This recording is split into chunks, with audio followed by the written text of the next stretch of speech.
Halo sahabat Roger, perkenalkan aku Rahmat Agusman, biasa dipanggil Rahmat.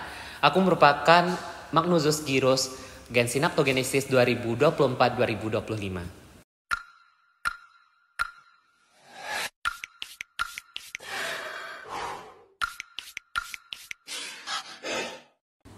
Jadi pada kesempatan kali ini aku izin berbagi kepada teman-teman semua terkait materi yaitu penyakit infeksi pada kulit. Nah, pada kesempatan kali ini aku mau membawakan yaitu infeksi bakteri pada kulit, yakninya pyoderma. Jadi, sebelum itu kita bahas terlebih dahulu mengenai anatomi dari kulit. Jadi, kulit itu terdiri atas 3 lapisan. Apa aja itu? Lapisannya itu adalah lapisan epidermis, kemudian lapisan dermis, dan yang ketiga itu lapisan hipodermis. Jadi lapisan epidermis disebut juga dengan lapisan keratinosit atau juga disebut sebagai lapisan kulit ari. Di mana lapisan epidermis ini dia itu berfungsi sebagai barier dengan dunia luar dan juga dia itu berfungsi sebagai imunitas kita, di mana nantinya pada lapisan epidermis terkhusus yaitu lapisan spinosumnya terdapat suatu sel yang disebut dengan sel Langerhans, di mana sel Langerhans inilah yang berperan dalam imunologi kita. Terus lapisan yang kedua itu adalah lapisan dermis, di mana lapisan dermis itu disebut juga dengan lapisan kulit cangat atau disebut juga dengan lapisan cutifera. Di mana pada lapisan ini bisa kita lihat bahwasannya itu dia itu terdiri atas 2 komponen yaitu papilla dermis dan juga retikular dermis. Di mana papilla dermis itu dia itu berada pada bagian atas dan retikular dermis itu yang di bawahnya. Dan juga komponen utama dari lapisan dermis ini adalah kolagen. Dan pada lapisan dermis ini juga terdapat serabut saraf, terus juga terdapat pembuluh darah, dan lain-lainnya. Selanjutnya yaitu adalah lapisan hipodermis. Jadi lapisan hipodermis merupakan lapisan yang paling bawah atau disebut juga lapisan subkutan. Di mana lapisan ini dia itu memiliki banyak sel-sel lemak ataupun sel adiposa. Jadi fungsinya itu adalah sebagai bantalan dan juga nantinya akan memberikan cadangan nutrisi bagi tubuh kita. Nah, selanjutnya kita bahas mengenai lapisan yang ada pada epidermis. Nah, jadi di Academic Community itu ada namanya caca. Nah, jadi apa itu caca? Caca merupakan cara asik dan mudah dalam menghafal suatu susunan atau suatu jaringan. Nah, di sini cacanya itu adalah ibaratnya itu mnemonik yang ada pada Aceh. Jadi caca untuk lapisan epidermis itu kita singkat dengan kaleng sabun. Nah, K-nya itu adalah stratum corneum, merupakan lapisan epidermis paling atas yang berfungsi mencegah nantinya water loss. Terus ada stratum lucidum, yang mana pada gambar bisa kita lihat bahwasannya lapisan lucidum itu merupakan lapisan yang paling tipis. Selanjutnya itu ada lapisan granulosum, merupakan lapisan yang memiliki banyak sel-sel granulositnya. Kemudian itu selanjutnya ada lapisan stratum spinosum, di mana stratum spinosum ini seperti yang saya bilang tadi di atas bahwasanya dia itu terdapat sel yang disebut dengan sel Langerhans yang mana dia nantinya berfungsi sebagai imunitas. Dan juga lapisan yang terakhir itu adalah lapisan basale atau stratum basal atau dikenal juga dengan lapisan stratum germinativum. Di mana lapisan basal atau germinativum ini dia itu aktif mitotik. Artinya di sini dia aktif membelah. Dan juga keratinosit itu dimulai dari lapisan basal ini. Dimulai dari lapisan stratum basal nanti sampai ke korneum. Nah, dari basal ke korneum dia itu membutuhkan waktu sekitar 14 hari.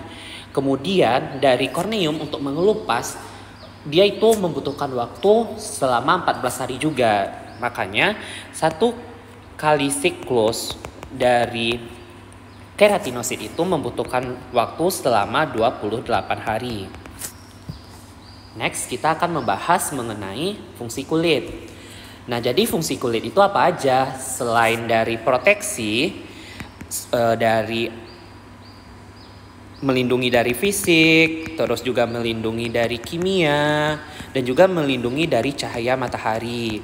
Dia juga berfungsi sebagai sensorik, di mana pada kulit itu terdapat mekanoreseptor. Mungkin untuk mekanoreseptor itu akan kita bahas pada slide berikutnya. Dan juga di sini juga terjadi tempat ekskresi dari kelenjar-kelenjar yang ada pada kulit. Contohnya itu adalah kelenjar apokrin, terus bisa juga kelenjar ekrin dan lain-lainnya. Dan juga di sini fungsi kulit yaitu adalah untuk termoregulasi, artinya itu adalah mempertahankan suhu tubuh kita. Bagaimana caranya? Nah, caranya itu adalah dengan mekanisme yang disebut dengan vasokonstriksi dan juga vasodilatasi. Nah, selanjutnya itu pada kulit juga berfungsi untuk mengaktifkan provitamin D menjadi vitamin D, di mana nantinya itu akan vitamin D itu akan diaktifkan pada ginjal kita. Terus fungsi berikutnya itu adalah sebagai keratinisasi, terus juga dia berfungsi untuk menyerap vitamin-vitamin seperti vitamin A, D, E, dan K, dan juga menyerap oksigen. Nah, selanjutnya dia juga berfungsi seperti yang dibilang di atas tadi, bahwasanya itu dia berfungsi sebagai imunologi kita.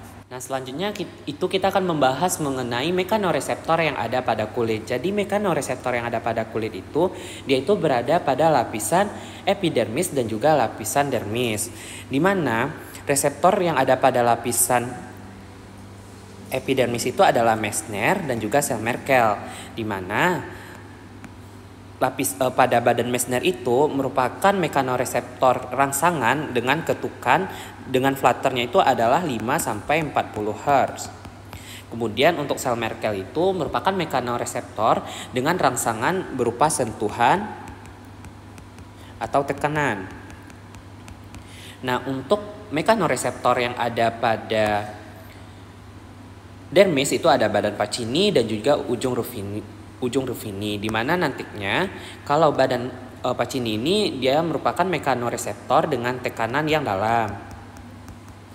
Sedangkan untuk yang ujung Ruffini itu merupakan mekanoreseptor dengan tekanan yang tetap.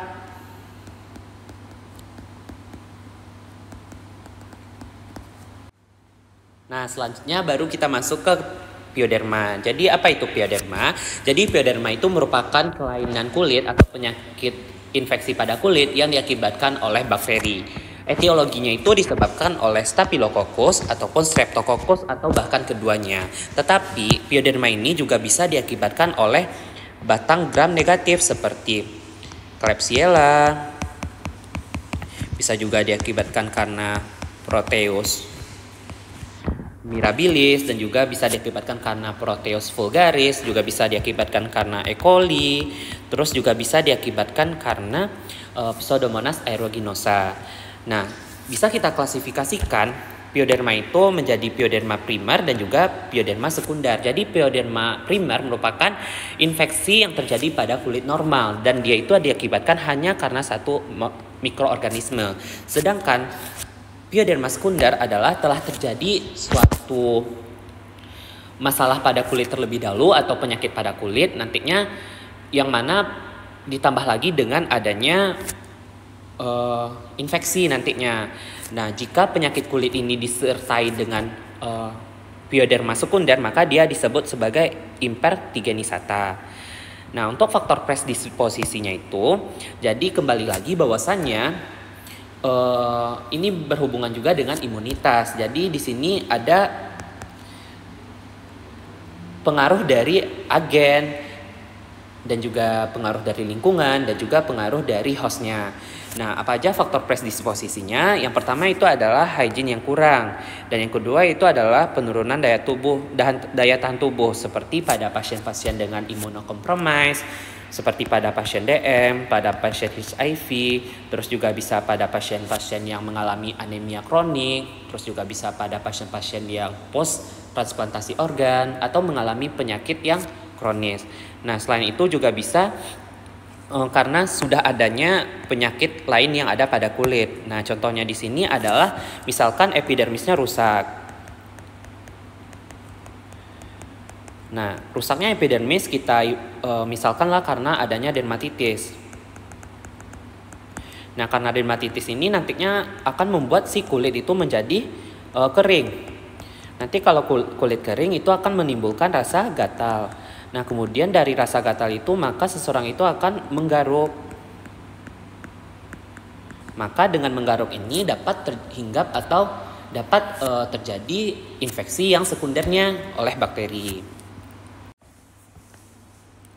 Nah, selanjutnya itu kita akan membahas mengenai bentuk dari klinis dari pioderma. Jadi bentuknya itu bisa kita klasifikasikan berdasarkan lapisan yang ada pada kulit, yang mana pioderma superficial itu terjadi pada lapisan epidermis. Sedangkan pioderma yang profunda itu terjadi pada lapisan yang lebih dalam lagi, dimulai dari lapisan dermisnya. Nah, apa aja yang termasuk ke dalam pioderma superficial? Itu ada impetigo, yang mana impetigo ini nanti kita bagi lagi menjadi impetigo vesicobulosa, terus juga ada satu lagi yaitu impetigo crustosa. Nah, selanjutnya juga bisa terjadi ektima, terus keluarganya folikulitis seperti folikulitis itu sendiri, terus furunkel, carbunkel, dan juga bisa terjadi pionikia. Nah, untuk yang profunda itu biasanya itu terjadi bentuknya itu erysipelas, selulitis, phlegmon, hidradenitis, dan juga staphylococcal skin syndrome atau SSSS. Nah, selanjutnya itu kita bahas mengenai bentuk dari pioderma, yang mana dia itu secara etiologi dia itu bisa kita klasifikasikan, yaitu apakah dia itu diakibatkan karena Staphylococcus beta hemolyticus grup A, atau etiologinya itu karena Staphylococcus aureus, yang mana jika dia itu diakibatkan karena Staphylococcus beta hemolyticus grup A, maka dia itu biasanya itu impetigo yang bersifat lebih profunda, seperti adanya ektima, erysipelas, selulitis, dan juga phlegmon, dan ditambah lagi dengan impetigo crustosa. Dan untuk yang Staphylococcus aureus itu biasanya penyebabnya itu adalah yang pioderma yang superficial. Contohnya itu adalah folikulitis, furunkel, carbunkel, ditambah dengan impetigo bulosa, dan juga ditambah dengan Staphylococcal skin syndrome. Nah, selanjutnya kita membahasnya satu persatu. Yang pertama itu adalah impetigo crustosa. Nah, jadi impetigo crustosa itu adalah disebut juga dengan impetigo contagiosa atau juga disebut dengan impetigo vulgaris, di mana etiologinya itu seperti yang dibilang pada di atas tadi, dia itu diakibatkan karena Streptococcus beta hemolyticus grup A, dan juga dia itu terjadi pada anak-anak. Dan daerah predileksi dari lesinya itu adalah pada muka dan juga pada mulut. Nah, pada muka ini biasanya terjadi pada sekitar hidung. Dan juga bentuk dari lesinya itu adalah lesi yang vesikel dan eritem yang cepat pecah. Nantinya lesi yang cepat pecah ini akan membentuk yang namanya adalah krusta kuning, yang mana krusta kuningnya itu dia akan tebal dan juga ada tanda erosi di bawahnya. Nah, mungkin untuk gambarnya bisa di slide berikutnya. Nah, selanjutnya itu ada impetigo vesiculobulosa, di mana impetigo ini disebut juga dengan impetigo cacar monyet, yang mana etiologinya itu diakibatkan karena Staphylococcus aureus, dan juga dia itu bisa terjadi pada dewasa dan pada anak-anak, dengan daerah predileksinya itu adalah pada ketiak, pada dada, dan juga pada punggung. Dan untuk bentuk lesinya itu adalah bula hipovion, artinya di sini bulanya itu berisi cairan seperti nanah dengan makula eritem di bawahnya. Nah, jadi pada impetigo ini juga ada bisa yang pada impetigo vesicobulosa ini juga bisa terjadi pada anak yang berusia di bawah 30 hari, yang disebut juga dengan impetigo neonatorium, di mana nantinya dia itu klinisnya mirip dengan impetigo vesiculosa, tapi nanti disertai dengan tanda demam dan juga adanya lesi yang menyeluruh.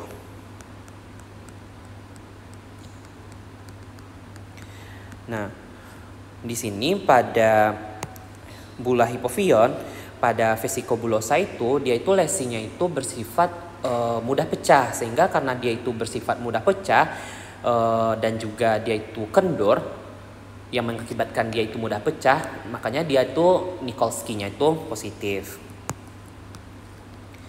Nah, ini merupakan gambaran dari impetigo crustosa, di mana impetigo crustosa ini dia itu sering terjadi pada sekitar daerah mulut anak-anak, dan dia itu dengan bentuk lesinya itu adalah vesikel atau eritem yang cepat pecah, sehingga nantinya akan mengakibatkan krusta tebal berwarna kuning. Nah, sehingga gambarannya itu disebut juga dengan honey color crust.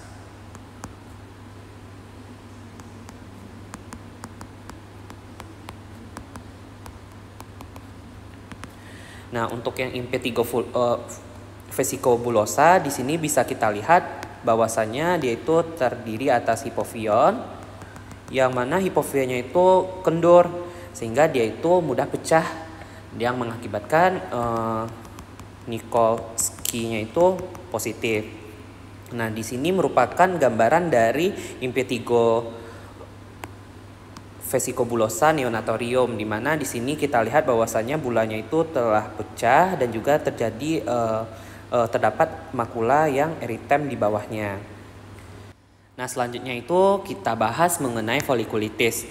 Nah, jadi folikulitis itu apa? Sesuai dengan namanya, dia itu merupakan radang yang terjadi pada folikel rambut. Dengan etiologinya itu diakibatkan karena Staphylococcus aureus, dan juga untuk klasifikasinya itu ada yang superficial dan profunda. Untuk yang superficial itu kita sebut juga dengan impetigo Burkhardt, sedangkan untuk yang profunda itu terseringnya adalah psikosis Barbe. Untuk yang impetigo Burkhardt itu daerah predileksinya itu adalah berada pada tungkai bawah. Sedangkan untuk yang psikosis Barbe itu berada pada bibir atas, sekitar bibir atas, dia juga bisa terjadi pada dagu, dan juga dia itu terjadi secara bilateral. Nah, untuk gambarannya seperti yang ada pada gambar di samping, ini merupakan folikulitis superficial, dan ini merupakan folikulitis profunda yang terseringnya itu adalah psikosis Barbe. Nah, untuk gambaran lesi dari folikulitis itu adalah yaitu papul, eritem atau pustul, di mana di tengahnya itu terdapat rambut. Nah, hal ini yang nantinya akan membedakannya dengan furunkel. Next. Nah, selanjutnya itu kita bahas mengenai furunkel. Jadi apa itu furunkel? Jadi furunkel itu adalah folikulitis ditambah dengan tanda peradangan di sekitarnya. Nah, jadi untuk gambarannya itu dia itu bisa kita lihat pada gambar, dia itu untuk lesinya itu adalah nodo erythematous atau erythema yang berbentuk kerucut. Nah, istilah yang digunakan untuk furunkel yang mengalami multiple disebut juga dengan furunculosis. Jadi furunculosis itu adalah furunkel yang multiple. Nah, selanjutnya itu dia juga memiliki kemiripan dengan carbuncle. Jadi apa itu carbuncle? Jadi carbuncle itu merupakan furunkel yang berkonfluens. Artinya kalau berkonfluens artinya dia itu bersatu pada satu tempat. Nah, untuk gambarannya itu adalah di sekitarnya itu terdapat yang namanya nodo erythema, dan juga pada lapisan tengahnya itu terdapat yang namanya pustul, yang mana nantinya pustul itu dapat melunak. Nah, nanti kalau dia melunak dia akan terbentuk nanah. atau terbentuk pus. Nah, nanti terjadilah si abses. Kalau terjadi abses, maka dia bisa menimbulkan fistel pada jaringan yang ada pada daerah tersebut. Nah, untuk etiologi dari furunkel, karbunkel, dan furunkolosis ini, dia itu seperti yang di atas, bahwasannya dia itu diakibatkan karena Staphylococcus aureus. Dan juga untuk daerah predileksinya itu adalah daerah yang banyak gesekan. Nah, daerah yang banyak gesekan itu apa aja? Bisa pada aksila, bisa pada bokong, terus juga bisa pada kepala. Oke, selanjutnya kita lanjut ke pioderma yang profunda. Untuk pioderma yang profunda itu, yang pertama itu kita akan membahas mengenai ektima. Jadi apa itu ektima? Ektima itu nama lainnya itu adalah impetigo ulcer, di mana etiologinya itu disebabkan karena Streptococcus beta hemolyticus grup A, dan dia itu terjadi pada anak-anak dan juga dewasa. Untuk daerah predileksinya itu adalah pada tungkai bagian bawah, dan juga bentuk dari lesinya itu adalah krusta tebal yang nantinya dia itu berwarna kuning seperti ada pada gambar, dan dia itu bersifat lengket. Nah, nantinya dia itu terdapat yang namanya punch out lesion.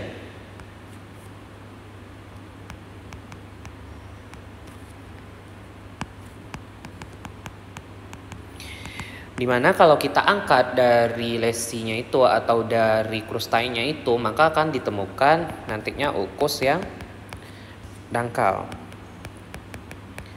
Nah, selanjutnya itu ada pionychia. Pionychia itu merupakan radang yang terjadi di sekitar kuku yang mana diakibatkan oleh Piococcus. Untuk etiologinya itu bisa diakibatkan karena Streptococcus beta hemolyticus grup A, dan juga bisa diakibatkan karena Staphylococcus aureus. Nah, awalnya itu terjadi trauma pada kuku, semisalnya traumanya itu adalah kesenggol lemari. Nah, kalau kesenggol lemari, dia akan mengakibatkan adanya tanda-tanda peradangan pada matriks dan juga lempeng dari kuku. Nah, kalau hal ini terjadi, dia juga akan dapat menyebabkan terjadinya abses, yang mana absesnya itu adalah abses subungual. Nah, jadi kalau telah terjadi abses, maka tata laksana yang harus dilakukan adalah kita lakukan ekstraksi atau kita copot si kukunya. Nah, lanjut ke pioderma berikutnya, yaitu adalah erysipelas, yang mana erysipelas itu merupakan infeksi akut yang mana dia itu terjadi pada lapisan epidermis sampai ke lapisan dermis yang bagian superficialnya, di mana gejala utamanya itu adalah eritema berwarna merah cerah dengan batasnya itu tegas dan dapat disertai dengan gejala konstitusi. Jadi gejala konstitusi itu seperti adanya gejala sistemik, demam, dan juga malaise. Dan juga untuk predileksinya itu berada pada tungkai bawah, dan di mana eritemnya ini juga bisa disertai dengan adanya edema vesikal dan juga bula. Nah, selanjutnya itu ada selulitis yang mirip juga dengan erysipelas, tetapi selulitis ini dia itu terjadinya itu dimulai dari lapisan dermis sampai ke bawah, di mana dia itu terdapat infiltrat yang difus, artinya di sini dia itu tidak tegas di subkutan dengan tanda-tanda radang yang akut. Nah, bisa dilihat pada gambar, di sini merupakan gambar erysipelas yang mana dia itu batas tegas dan juga diikutin oleh gejala konstitusi. Untuk yang selulitis, jadi selulitis itu batasnya itu diffuse atau tidak tegas, terlihat pada gambar ini. Dan selanjutnya itu ada phlegmon. Nah, jadi phlegmon itu apa? Jadi phlegmon itu selulitis yang mengalami supurasi atau selulitis yang sudah ada pusnya. Kita lanjut ke pioderma berikutnya, yaitu hidradenitis. Jadi apa itu hidradenitis? Hidradenitis itu merupakan infeksi yang terjadi pada kelenjar apokrin. Artinya adalah di sini kelenjar-kelenjar yang memiliki bau khas atau berbau. Contohnya itu pada ketiak, terus juga bisa pada genital, daerah genital maksudnya. Terus etiologinya itu diakibatkan karena Staphylococcus aureus, yang mana dia itu bisa terjadi pada anak-anak usia akil balik dan juga anak dewasa muda, yang mana dia itu didahului oleh trauma ataupun mikrotrauma. Misalkan adalah lecet setelah cukuran, atau bisa juga dia itu diakibatkan karena penggunaan dari deodoran.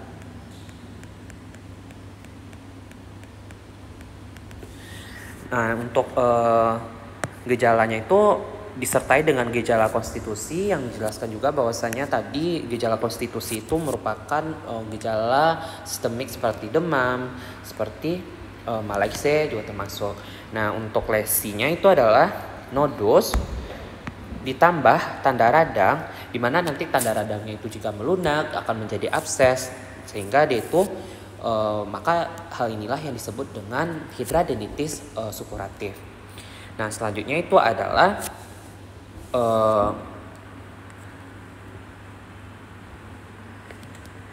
Staphylococcal scalp skin syndrome, di mana nama lainnya itu disebut juga dengan pityriasis, yang mana klinisnya itu adanya gejala demam, terus adanya diikutin infeksi saluran pernafasan, terus dia tidak melibatkan dari mukosa, dan dia itu terdapat epidermolysis.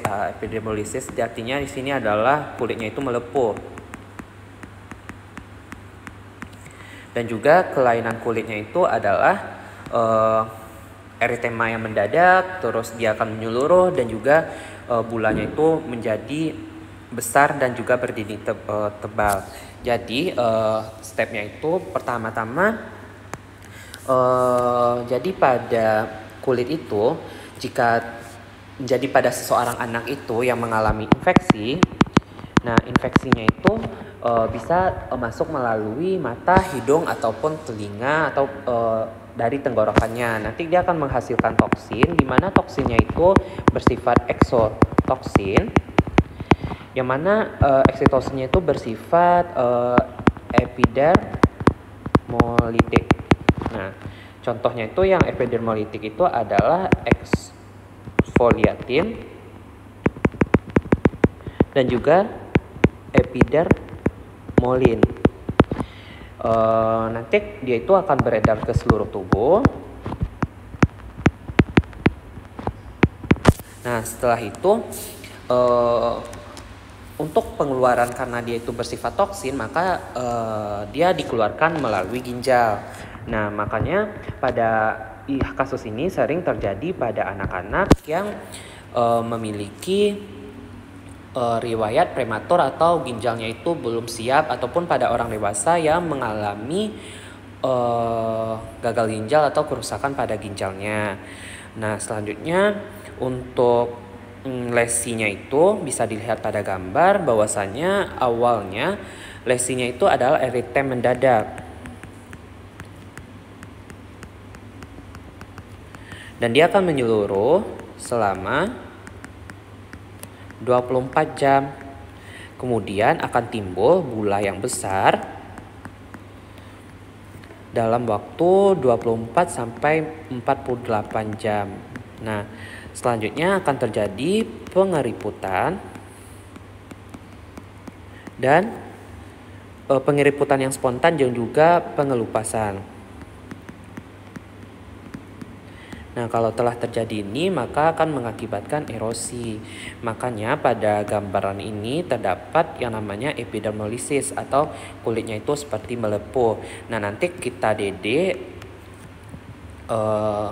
Staphylococcal scalp skin syndrome ini dengan Stevens-Johnson syndrome atau SJS. Tetapi kalau SJS ini etiologinya itu karena obat. Nah, untuk atau etiologinya ini karena erupsi dari obat. Nah, untuk hidradenitis gambarannya itu adalah nodo dengan tanda radang. Nah, selanjutnya itu kita bahas mengenai tata laksana dari Bioderma ini. Nah, prinsipnya itu adalah kita bisa melakukan yaitu terapinya itu secara topikal ataupun secara sistemik. Secara sistemik kita lakukan jika dia itu bersifat profunda ataupun juga lesinya itu banyak dan juga dia itu telah melibatkan gejala-gejala sistemik lainnya. Nah, untuk topikal prinsipnya itu jika lesinya lesi superfisial dan hanya terdapat beberapa lesi saja, dan jika ada krusta maka kita harus membersihkan terlebih dahulu. Nanti kita bersihkan menggunakan larutan PK atau permanganas kalikus dengan perbandingan 1/5000. Atau bisa juga kita gunakan yaitu Rivanol 1%. Nah, untuk antibiotik topikal yang bisa kita gunakan itu adalah bisa asam fusidat 2%, mupirocin 2%, atau bacitracin yang kita gunakan 2x1. Nah, untuk tata laksana sistemiknya itu kita berikan terapinya itu minimal 5-7 hari dengan DOC-nya itu adalah pertama itu bisa kita gunakan koloxacillin, kedua bisa amoxiclav dan juga cefalexin. Dimana untuk cloxacillin ini untuk dewasanya itu dosis yang diberikan yaitu adalah 4 kali 250 sampai 500 mg per harinya. Dan untuk anak-anak itu kita bisa menggunakan dosis 50 mg per hari yang terbagi atas 4 dosis. Untuk amoxiclav ini untuk dewasa itu kita gunakan yaitu 3 kali 250 sampai 500 mg per hari, dan untuk anak-anak itu bisa kita gunakan 25 mg per hari yang terbagi atas 4 dosis. Dan untuk cefalexin ini kita gunakan yaitu 25 sampai 50 mg per kilogram berat badan per hari yang nantinya terbagi atas 4 dosis. Itu merupakan DOC-nya. Dan juga nantinya bisa pilihan obat lainnya bisa kita berikan yaitu tetracycline, juga bisa azithromycin, bisa juga clindamycin, bisa erythromycin, bisa juga doxycycline. Di mana untuk doxycycline ini dia itu dengan dosis 2 kali 100 mg per hari. Nah, untuk erythromycin itu berbeda antara dewasa dan juga anak-anak. Nah, untuk dewasa itu kita berikan 4 kali 250 sampai 500 mg per harinya.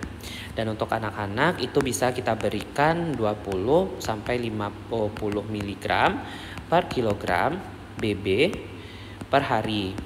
Nah, dosisnya itu terbagi atas 4 dosis atau 4 kali sehari. Nah, untuk clindamycin itu bisa kita berikan yaitu 15 mg per kilogram berat badan per harinya, yang mana dia itu terbagi atas 3 dosis. Dan untuk azithromycin bisa kita berikan yaitu 1 kali 500 mg per harinya. Nah, untuk terakhir itu tetracycline itu bisa kita berikan yaitu 3 kali 250 sampai 500 mg per hari. Nah, jadi untuk yang 3 ini merupakan DOC dari Bioderma ini.